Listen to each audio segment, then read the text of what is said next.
혹시 이런 적 있지 않나요?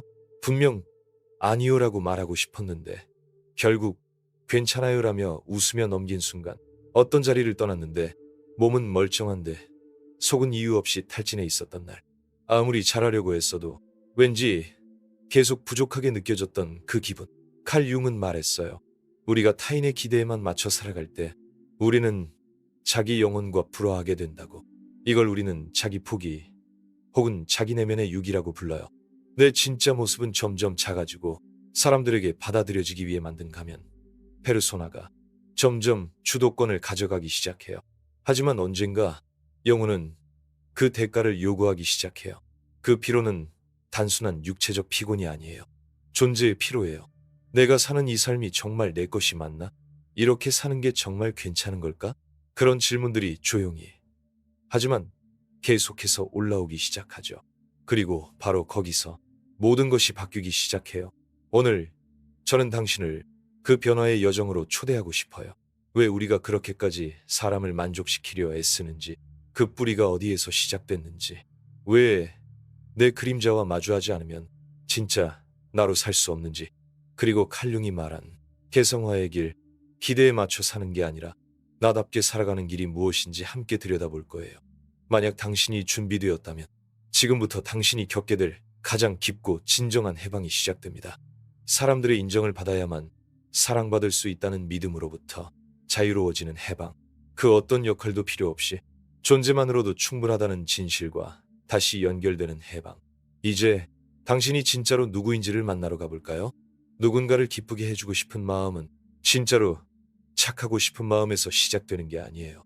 그건 거절당할까봐 두려운 마음에서 비롯돼요.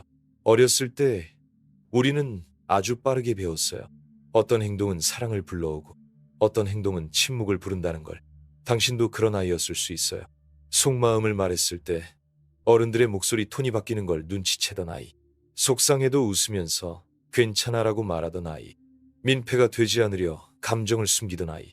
그렇게 우리는 모르는 사이에 자기가 느끼는 대로 살아가는 게 아니라 허용되는 감정만 표현하는 방향으로 성격이 조금씩 조심스럽게 만들어졌어요. 칼융은 이 과정을 설명하며 페르소나라는 개념을 말했어요. 세상과 관계를 맺기 위해 우리가 쓰는 사회적 가면이죠. 이 페르소나는 결코 잘못된 게 아니에요. 그건 하나의 도구예요. 문제는 우리가 그 가면에 너무 익숙해진 나머지 그 안에 있는 진짜 자신을 잊어버릴 때 생겨요. 어느 순간 우리는 진실하게 행동하기보다 타인의 애정을 유지하기 위한 행동을 선택하게 돼요. 그 대가는 시간이 갈수록 쌓이기 시작해요. 불안, 공허함, 어디서든 부적절하다고 느끼는 감각, 그리고 마음은 점점 레이더처럼 작동해요. 누군가의 표정을 읽고 말투를 스캔하고 갈등을 피하기 위해 온 신경을 곤두세우죠. 이건 나약해서가 아니에요. 어떤 순간 당신은 배웠어요. 갈등, 이협이라는 사실을. 그래서 당신은 외부의 평화를 지키는데 익숙해졌어요. 내면의 진실이 부서지고 있는데도요. 더 무서운 건 이런 방식이 단기적으로는 통한다는 거예요. 사람들이 좋아하고 칭찬도 받고 거절도 피할 수 있어요. 그런데 그 칭찬은 우리를 치유하지 않아요. 그건 마치 감정의 마약처럼 더 많이 원하게 만들 뿐이에요. 사랑받으려면 계속 괜찮은 사람이어야 해. 이 믿음이 깊어질수록 삶은 유리 조각 위를 걷는 듯해요. 조금만 실수해도 속이 베이듯 아파요. 문제는 사랑받고 싶다는 욕구 자체가 아니에요. 그건 너무나 인간적인 감정이죠. 문제는 그 욕구가 생존 전략이 되어버렸을 때예요.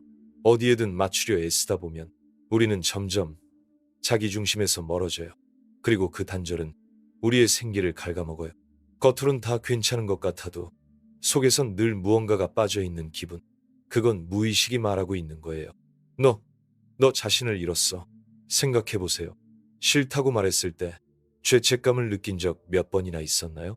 실망시킬까봐 입을 다문 적은요? 나는 참 이해심이 깊어라고 말하면서도 속으론 산산조각 나 있었던 날은요? 그건 명확한 신호예요. 당신의 정체성이 존재를 위해 만들어진 게 아니라 타인을 만족시키기 위해 만들어졌다는 신호. 그리고 융은 말했어요. 진짜 치유는 내 자신을 버리면서까지 누군가의 사랑을 얻는 방식을 멈출 때 시작된다고. 그래서 좋은 사람이 되고 싶은 마음은 억누를 대상이 아니에요. 그건 오래된 상처가 만든 반응일 뿐이에요. 그러니까 싸울 필요는 없어요. 대신 포용해주세요. 그 어린 시절의 나를 바라보세요. 착해야만 사랑받을 수 있다고 배웠던 그 아이를. 그리고 그 아이에게 그 누구도 해주지 않았던 말을 당신이 해주는 거예요. 넌 그냥 너로 있어도 괜찮아. 그걸로 충분해. 이게 바로 개성화의 시작점이에요. 기대한 모습이 아닌 진짜 나로 살아가는 여정. 다시 집으로 돌아가는 길. 스스로를 잃지 않는 사랑으로 향하는 첫걸음. 참 아이러니하죠. 우리가 이 패턴을 알아차리고 나서도 거기서 벗어나는 데는 꽤 오랜 시간이 걸린다는 것. 왜일까요? 남을 만족시키는 게 습관이 되어버렸기 때문이에요. 어느새 자동 반사처럼 굳어버린 삶의 방식. 그리고 그 습관을 먹여 살리는 연료가 있어요. 바로 칭찬, 인정. 와, 너 진짜 대단하다. 항상 침착하고 믿음직스러워. 이런 말들. 그럴 때마다 당신은 자신을 잠시 지우고서라도 평화를 유지한 선택을 다시 정당화하게 돼요. 융은 말했죠. 페르소나는 우리가 사회 속에서 기능하기 위해 쓰는 사회적 가면이에요. 필요한 도구예요. 나쁜 것도 아니고 어쩌면 꼭 필요한 것이죠. 하지만 그 가면으로 살기 시작할 때 칭찬은 진실이 아닌 중독이 돼요. 당신은 점점 내가 뭘 원하는가가 아니라 사람들이 뭘 바라는가에 따라 움직이게 돼요. 박수가 나침반이 되고 그 박수가 멈추면 불안이 찾아오죠. 저도 그런 시절이 있었어요. 항상 믿을 수 있는 사람, 항상 차분하고 성숙한 사람, 힘들어도 말없이 다 해내는 사람.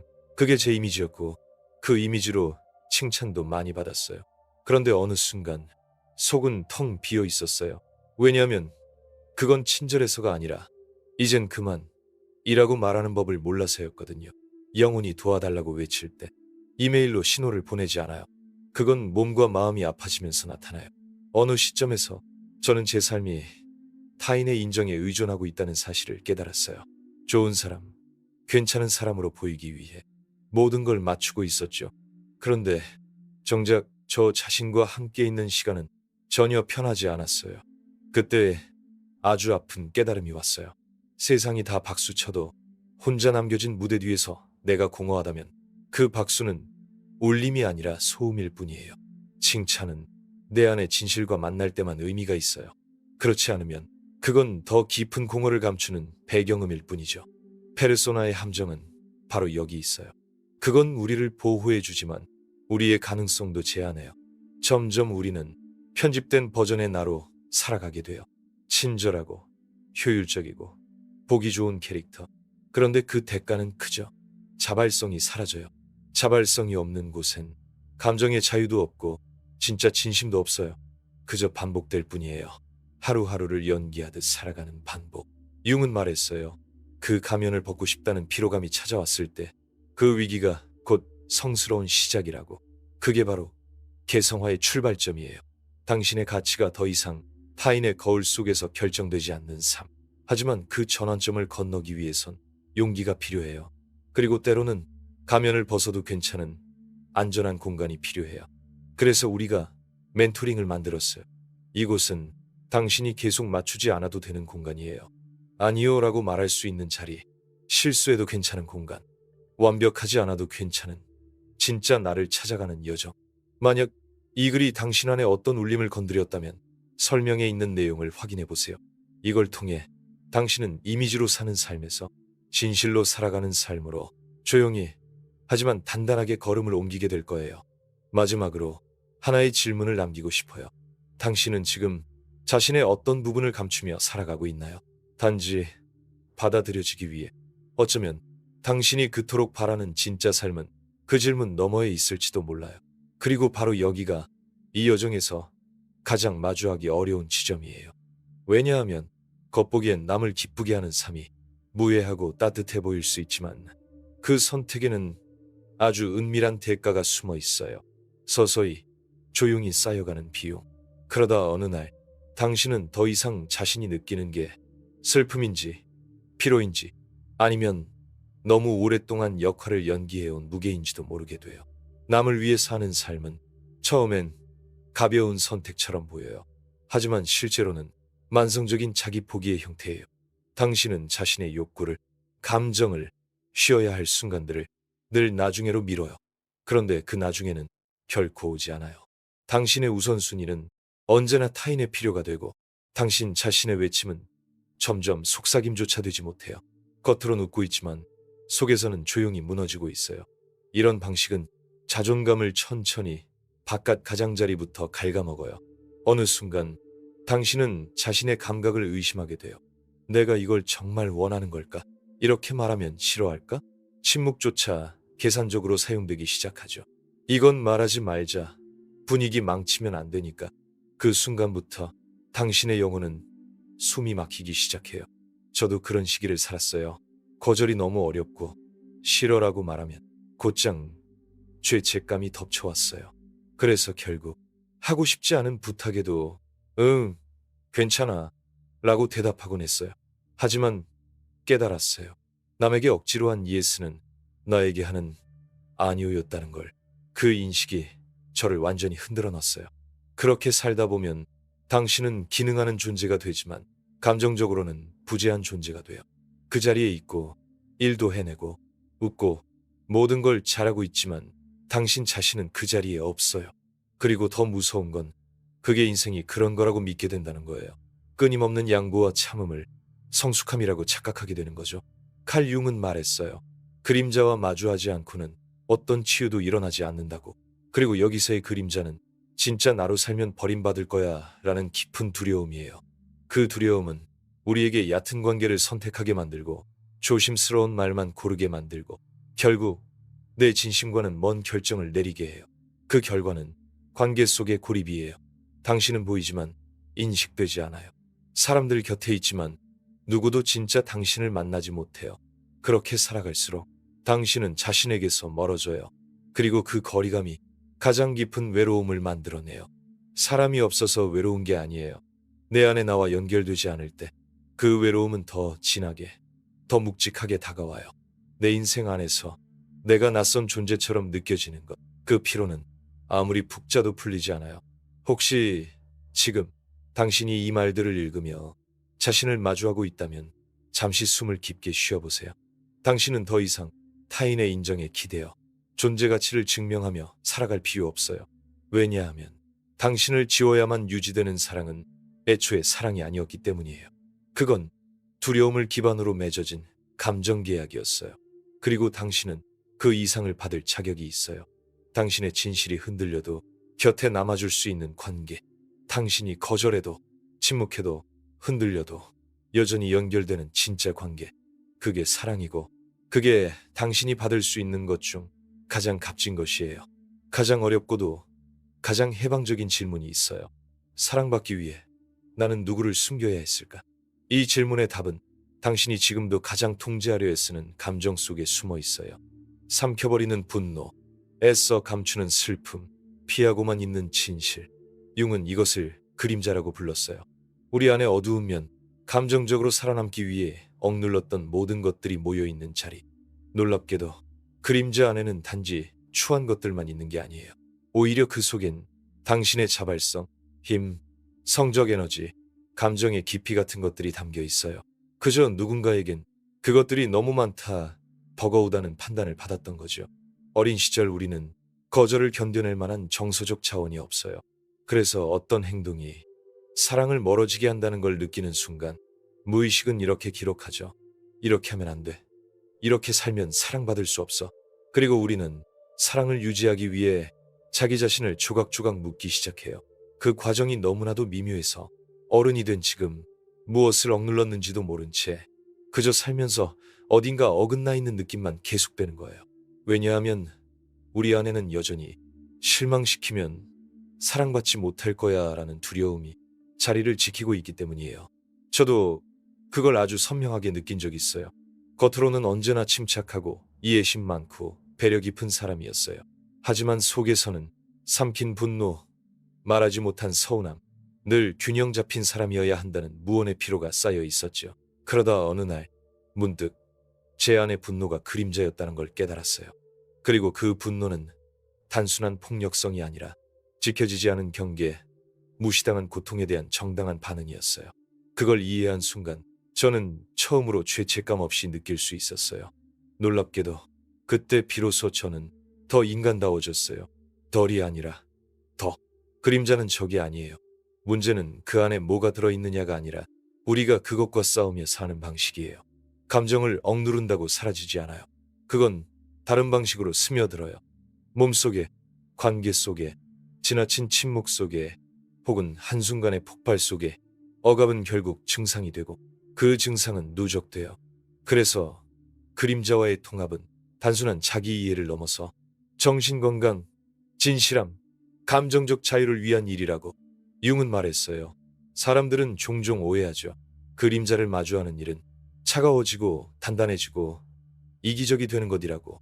하지만 그건 오히려 반대예요. 감춰왔던 자신을 껴안을수록 당신은 더 많은 공감력을 갖게 돼요. 왜냐면 이제는 알아요. 모든 사람도 그 나름의 숨겨진 조각들을 안고 있다는 걸. 그걸 알면 판단은 줄어들고 내면의 경직은 풀리기 시작해요. 당신은 더 진실하게 살게 돼요. 더 좋은 사람이 돼서가 아니라 이제는 좋은 사람인 척을 그만두기로 했기 때문에. 우리가 사람들에게 잘 보이려 할수록 그림자는 더 깊은 어둠 속에 숨게 돼요. 그리고 그 대가는 분명해요. 우리는 반쪽짜리로 살게 돼요. 하지만 아무도 항상 좋은 사람, 항상 유쾌한 사람, 항상 가벼운 사람으로만 살면서 온전함을 느끼진 않아요. 정직하면은 힘이 있어요. 그리고 치유가 있어요. 그래, 나도 실수해. 나도 화나. 나도 모든 걸 다 아는 건 아니야. 이런 말이 나올 수 있을 때 우리는 퍼포먼스가 아닌 존재로 살아가기 시작해요. 그림자의 통합은 개성화의 핵심이에요. 융은 말했어요. 내 안에 반대되는 것들을 인식하고 판단 없이 껴안을 수 있을 때 비로소 나는 자유로워진다. 그건 나는 착하다 vs 나쁘다가 아니에요. 그건 나는 복잡하다, 모순되고 다양한 면이 있다. 그리고 괜찮다는 인정이에요. 이 여정은 하룻밤에 끝나지 않아요. 하지만 그 시작은 아주 단순해요. 도망치지 않는 것, 사람들에게 잘 보이려고 애쓰지 않는 것, 진짜 내 말과 감정을 필터 없이 느껴보는 것. 혹시 지금 당신이 자기 안에 어떤 부분들을 결함처럼 느끼며 살아왔다면 어쩌면 그 부분들이야말로 당신의 가장 큰 힘일 수 있어요. 숨기려 했던 상처가 당신의 용기를 품고 있고 불안하다고 여겼던 감정이 사실은 당신의 나침반일 수 있어요. 그리고 가장 억눌렀던 목소리가 가장 절실히 들어야 할 진실일 수 있어요. 그래서 이 여정에서 가장 중요한 질문은 어쩌면 이거예요. 사랑받기 위해 나는 어떤 사람이 되어야 하지? 가 아니라 다시 나 자신을 사랑하기 위해 나는 누구를 다시 만나야 할까? 자신이 억눌러왔던 부분들을 인식하기 시작하면 곧이어 새로운 필요가 생겨나요. 타인의 허락 없이도 그저 나로 존재할 수 있도록 스스로에게 허락하는 것. 그리고 이건 고통스럽지만 해방적인 과정이에요. 지금까지 당신은 모든 행동을 누군가의 시선에 맞춰 미세하게 조정하며 살아왔을지 몰라요. 좋아해줄까? 실망하지 않을까? 인정받을 수 있을까? 하지만 어느 순간 융이 말한 전환의 지점이 찾아와요. 이제는 더 이상 둘 다 가질 수 없다는 깨달음. 계속 세상을 만족시키며 살 것인가? 아니면 비로소 나 자신을 존중하며 살 것인가? 그 두 가지는 결코 같은 삶 안에 공존할 수 없어요. 이 전환점은 종종 위기를 동반해요. 끝이 나는 관계, 무너지는 계획, 감당할 수 없는 탈진의 순간. 하지만 그 위기는 단지 영혼이 재정비를 시작하는 신호일 뿐이에요. 융은 이런 붕괴의 순간을 개성화의 출발점이라고 봤어요. 진짜 나로 살아가기 위한 여정의 시작. 그리고 이 여정은 용기를 필요로 해요. 세상이 박수치는 역할에서 내려오고 내 내면이 조용히 호소하던 이게 나야를 꺼내기 위한 선택. 처음엔 어색하고 불편해요. 예전엔 하지 않았을 아니요를 말하게 되고 경계를 세우고 억지 웃음을 멈춰요. 그리고 세상이 반응하죠. 누군가는 멀어지고 누군가는 당황하고 당신은 스스로에게 이렇게 묻게 돼요. 내가 너무 이기적인 건 아닐까? 하지만 아니에요. 당신은 단지 처음으로 진짜가 되고 있는 거예요. 처음으로 당신 이야기 속의 조연이 아니라 주인공의 자리에 서는 거예요. 이건 인정의 안정감을 포기하고 진실의 자유를 선택하는 일이에요. 이게 두려운 이유는 우리가 아주 오래도록 이렇게 믿어왔기 때문이에요. 사랑은 노력해서 얻는 것. 사랑받기 위해선 유용해야 한다. 편해야 한다. 쉽게 사랑받을 만한 사람이어야 한다. 하지만 진짜 사랑은 편집을 요구하지 않아요. 침묵을 강요하지 않아요. 진짜 사랑은 당신이 아직 받아들이지 못한 모습까지도 함께 품어줄 수 있는 공간이에요. 그게 없다면 그건 사랑이 아니라 결핍이 만들어낸 거래일지도 몰라요. 개성화는 목적지가 아니에요. 그건 계속 이어지는 과정이에요. 매일 스스로에게 묻는 거죠. 이건 진짜 내 생각인가? 아니면 누군가의 기대를 대신 살고 있는 건가? 삶의 모든 선택에 해당돼요. 결정, 가치관, 사랑의 방식까지. 융은 말했어요. 진짜 자유는 자아가 혼자 지휘하는 삶을 멈추고 무의식의 목소리에 귀 기울이기 시작할 때 비로소 시작된다고요. 즉, 보여지는 모습이 아니라 내면의 진실로 살아가는 삶. 그 삶은 모두를 만족시키진 않지만 당신 자신을 지켜줘요. 저도 그 길을 걸어오면서 한 가지를 내려놔야 했어요. 항상 옳은 사람, 침착한 사람, 예측 가능한 사람이라는 이미지, 그리고 그 이미지에 스스로도 기대고 있었음을 인정해야 했어요. 그래서 무너졌고 실망했고 혼란스러웠어요. 왜냐하면 그 캐릭터를 내려놓으면 그에 따르던 자동적인 인정도 함께 사라지니까요. 하지만 이제는 알아요. 그 무너짐은 더 진실한 관계를 위한 공간을 비운 일이었다는 걸요. 더 벗겨진, 더 온전한 관계. 세상과 싸울 필요는 없어요. 당신이 해야 할 일은 단 하나예요. 자기 자신을 더는 배신하지 않는 것. 그거 하나로도 충분히 혁명이에요. 그리고 놀라운 건 당신이 진짜에 가까워질수록 당신을 그 자체로 알아보는 사람들이 찾아온다는 거예요. 당신이 항상 착하고 침착하고 대단할 필요 없이도 그냥 사람으로서 사랑받을 수 있는 관계들. 만약 지금 당신이 여전히 타인의 시선을 기준으로 살고 있다면 기억해 주세요. 다른 길도 있어요. 그 길에서는 자존감이 완벽함에서 나오지 않아요. 존재감에서 나와요. 그리고 그 길의 첫걸음은 어쩌면 이 말 한마디일 수 있어요. 나는 나 자신으로 존재할 수 있는 권리가 있어. 그게 누군가를 불편하게 해도. 자유는 거기서 시작돼요. 융은 우리에게 완벽한 사람이 되라고 말하지 않았어요.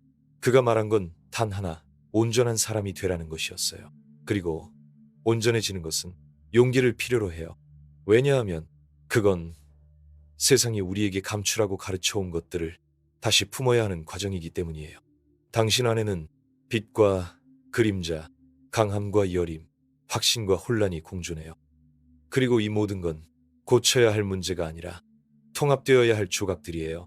당신이 좋은 사람으로만 존재하려 할수록 영혼은 점점 둘로 쪼개져요.